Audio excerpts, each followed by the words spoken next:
Hi, I'm Greg Hunter. Welcome to USAWatchdog.com. With us once again, Jim Rogers, famous investor Jim Rogers, coming to us from the other side of the world in Singapore. Mr. Rogers, thank you so much for joining us today on USAWatchdog.com as you work out. Well, I'm delighted to be here, Greg, and if I can keep my breath, we'll keep talking. If I lose my breath, I'll either stop or I'll stop working out, one of the two. So all right. Well, just as long as people know what's going on, because I had some comments about, is that man okay? Yes, Jim Rogers is okay. He's working out, and I'm glad to get you any way I can get you. So, I want to start out with your book, Street Smarts, Adventures on the Road and on the Markets. And we didn't have any precondition for me to do that. But it hit me that this is not your first book. Actually, a lot of people say this is the best book you've done, and you've done some good ones. But you have written books with a global perspective, traveling the globe, looking at different countries, markets, commodities. You are the ultimate big picture guy. You've been around the world. And of all the people that I hear warning about, problems in the economy, you scare me the most because you are the most mainstream. You are a guy that's gone back to the 70s in investing. You've made a lot of big calls. And when you say things like you're very concerned and you're worried and everybody else should be, that to me is a red flag. What are you worried about? What is it that you see that is your biggest worry that, could play out? Well, I guess the main thing, Greg, is that the central banks all around the world, this is the first time in recorded history that all major central banks are printing money at the same time and trying to debase their currencies. Japan, Europe, America, UK, they're all doing it. This has never happened. In the 30s, everybody had beggar thy neighbor policies. They raised tariffs and controls. But this is the first time we've had massive debasement of currency. And it's going to end very badly, but no matter what they say. Well, when you say end badly, walk us through hold on, let me back up just a minute. The last time, and I thought this was utterly brilliant in its simplicity, in that you say if they keep printing, it'll end badly. If they stop printing, it'll end badly. Either way, it'll end badly. And I'm thinking how simple, it's like Johnny Cochran, if it doesn't fit, you must have quit. It's just brilliant in simplicity. Could you describe, if they keep printing, what ending badly looks like? Well, I'm even going to stop exercising to explain that. Right now, there's massive amount of money flooding around the world. And it's going somewhere. It's going into financial markets for the most part. Some into the world economy, but for the most part, as you know, unemployment in America is higher now than it was in 2007, 2008. And that's true of most of the world. So what little recovery there has been artificial, based on an artificial sea of liquidity. Now, when the sea of liquidity stops, the people who've been getting the money, first of all, are going to suffer because they're going to have all this free money. It's gone. And so that part of the world economy is going to suffer, which means that the rest of us are. America is the largest economy in the world. Europe as a whole is an even bigger economy. Japan is the third largest economy in the world. So when all of these economies stop having this free money, then all of a sudden people are going to scramble. Banks are not going to be lending. There's not going to be much liquidity in the system. Financial markets are going to go down. Currency markets are going to be in great turmoil. Greg, it's not going to be any fun. What's astonishing to me is that grown-ups in places like Washington can say, well, the solution to too much debt and too much spending is more debt and more spending. And that people like Bernanke can say, well, printing money in QE1 didn't work. It didn't work with QE2. So let's try QE3. These people are insane.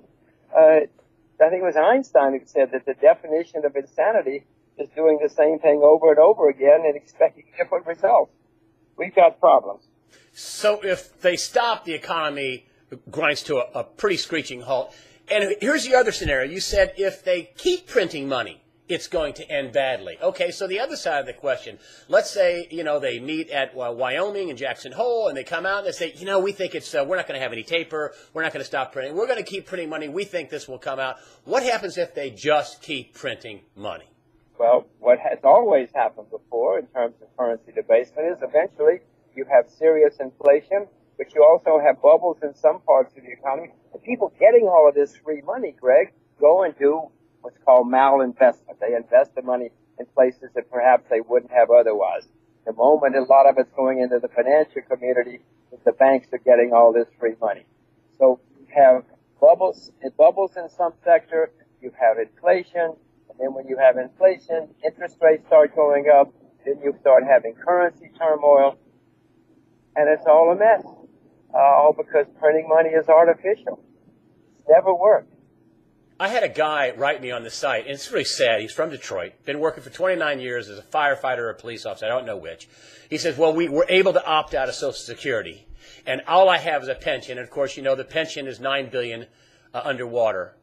Is this what's coming for the rest of America in terms of their pensions and their retirements? The money's just not going to be there? Greg, it's not just America. Yeah, I mean, we're Americans, and we focus on America. But as you pointed out, I've been around the world twice, and I invest all over the world. A lot of places are going to suffer. Many pensions in America, many pensions in other parts of the world. Many state and city pension plans are underwater, but many corporate pension plans are underwater too, Greg. No, we've been living on a world of unreality for at least 50 years in the United States. We've been kicking the can down the road for 50 years, hoping that the problems will be solved, or at least they won't be our problems, they'll be the next generation's problems. Greg, no, finally, all of this is coming home to roost. We've had recessions every 4 to 6 years since the beginning of the Republic. We're going to have another one, I promise you.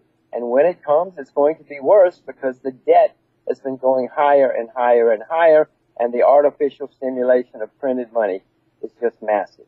Could we have banks? Banks do these bail-ins in the U.S. and in Europe?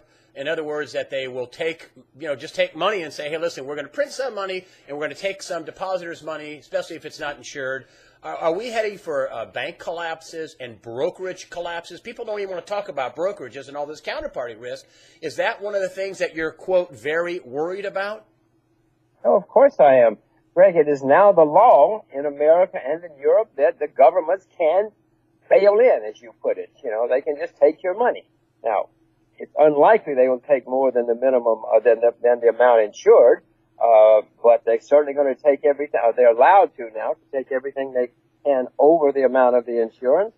So sure, of course that's coming.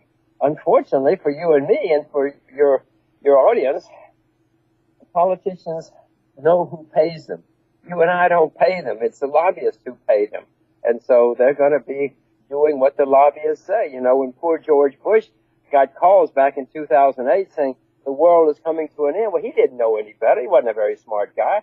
So he started bailing out all his friends. But no plumber from Toledo called him up. You know, no school teacher from Boulder called him up.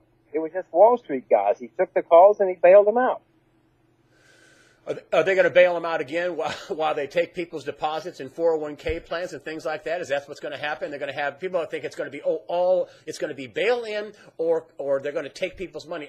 I think it'll be both. Am I wrong? Yeah, of course it's going to be both. They're going to take whatever sources of money they can get. When the economy slows down, taxes go down, there are great screams to spend more money. Politicians react to those screams to spend more money. They need money. They're going to try to borrow money. It's going to be harder and harder to borrow money because people are catching on.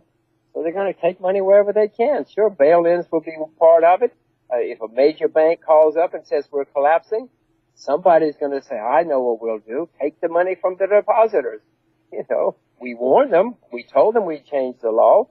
And then there's not going to be enough money. And so they're going to say, well, maybe 401k plans.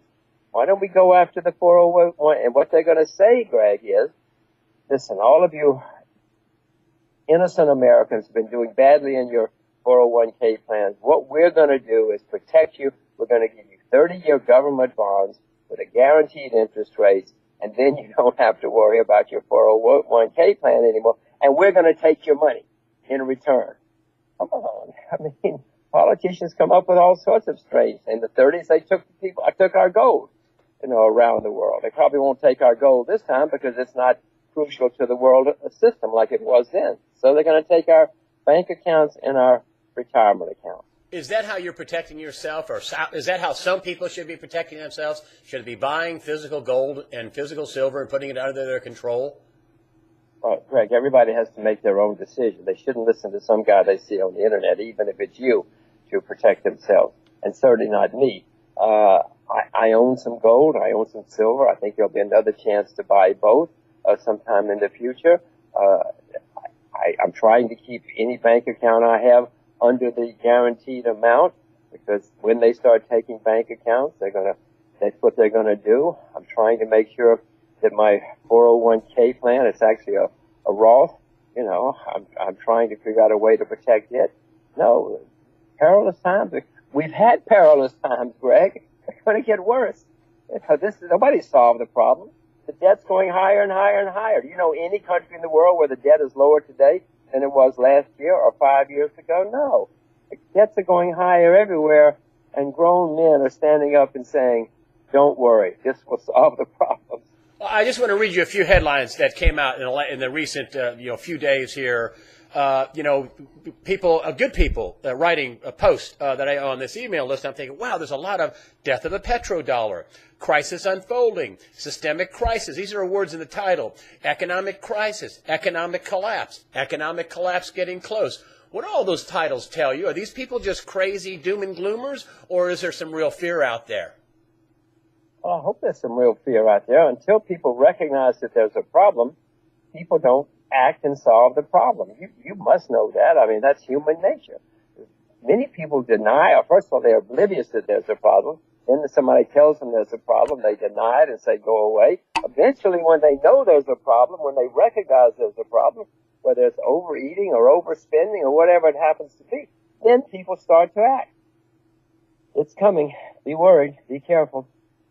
Jim Rogers, and I'm going to plug your book, because if you want a global perspective, get it for somebody who's been around the world a couple of times. It is Street Smarts, Adventures on the Road and on the Markets. Mr. Rogers, thank you so much for joining us today on USAWatchdog.com. Thank you, Greg. Be careful.